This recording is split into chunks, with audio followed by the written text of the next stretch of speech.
Trade Minister Steve Ciobo says Australia will pursue an EU free trade deal ahead of one with the UK. The Prime Minister, Trade Minister and Foreign Minister toured China, Berlin, Brussels and London, spruiking Australia's economic strength and historical ties with the UK and EU, pressing the flesh and outlining what future free trade deals might look like. And their timing couldn't be better, with many in the UK ready to pounce on suggestions of what Britain's economic future could be in. The ideas vacuumed surrounding the Brexit vote.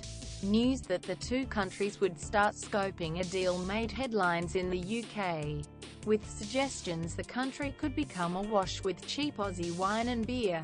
Politicians described it as a win-win for two historically aligned countries both looking for a friendly face.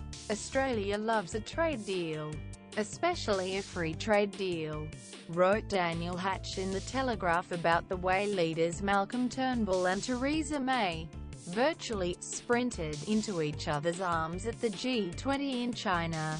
Who better to clinch a trade deal with than family?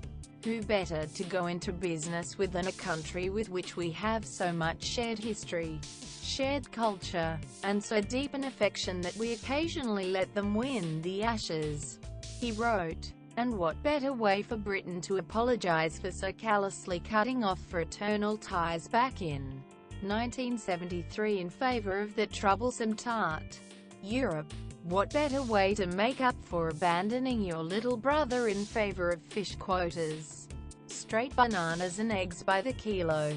But while cementing the relationship worth $12 billion annually is a no-brainer for Aussies, others are less convinced the UK will get such a good deal out of a far-flung friend. Self-described bitter Remain voter and columnist Richard Godwin described the lauding of a potential FTA with Australia as having a queasy note of imperial nostalgia about it. Australia will do us a trade deal from 10,000 miles away. And Boris Johnson has been chatting to the Saudis and they're well up for more British weaponry to uphold their abhorrent misogynocracy. But when your BFFs are a backwards hellhole in Saudi Arabia, you can't help but feel diminished.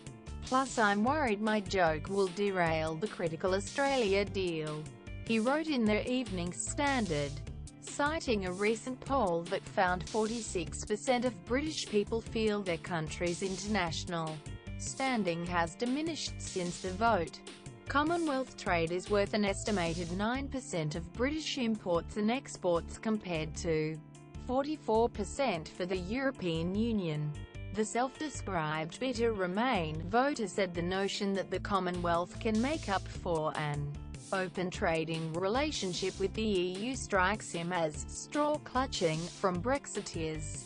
It sort of exasperated me that there are so many media outlets and vested interests that are so keen to make Brexit work and make it a success that the merest glimmer of success is placed in this megaphone.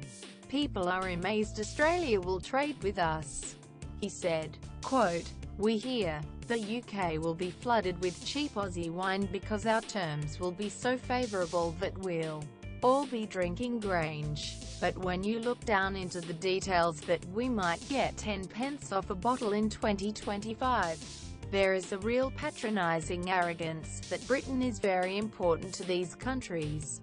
I have the feeling the rest of the world is a bit confused and fed up with us and wants us to get our sh*t together." Australia's Foreign Minister Julie Bishop and Defence Minister Marise Payne will meet with their UK counterparts in London on Friday.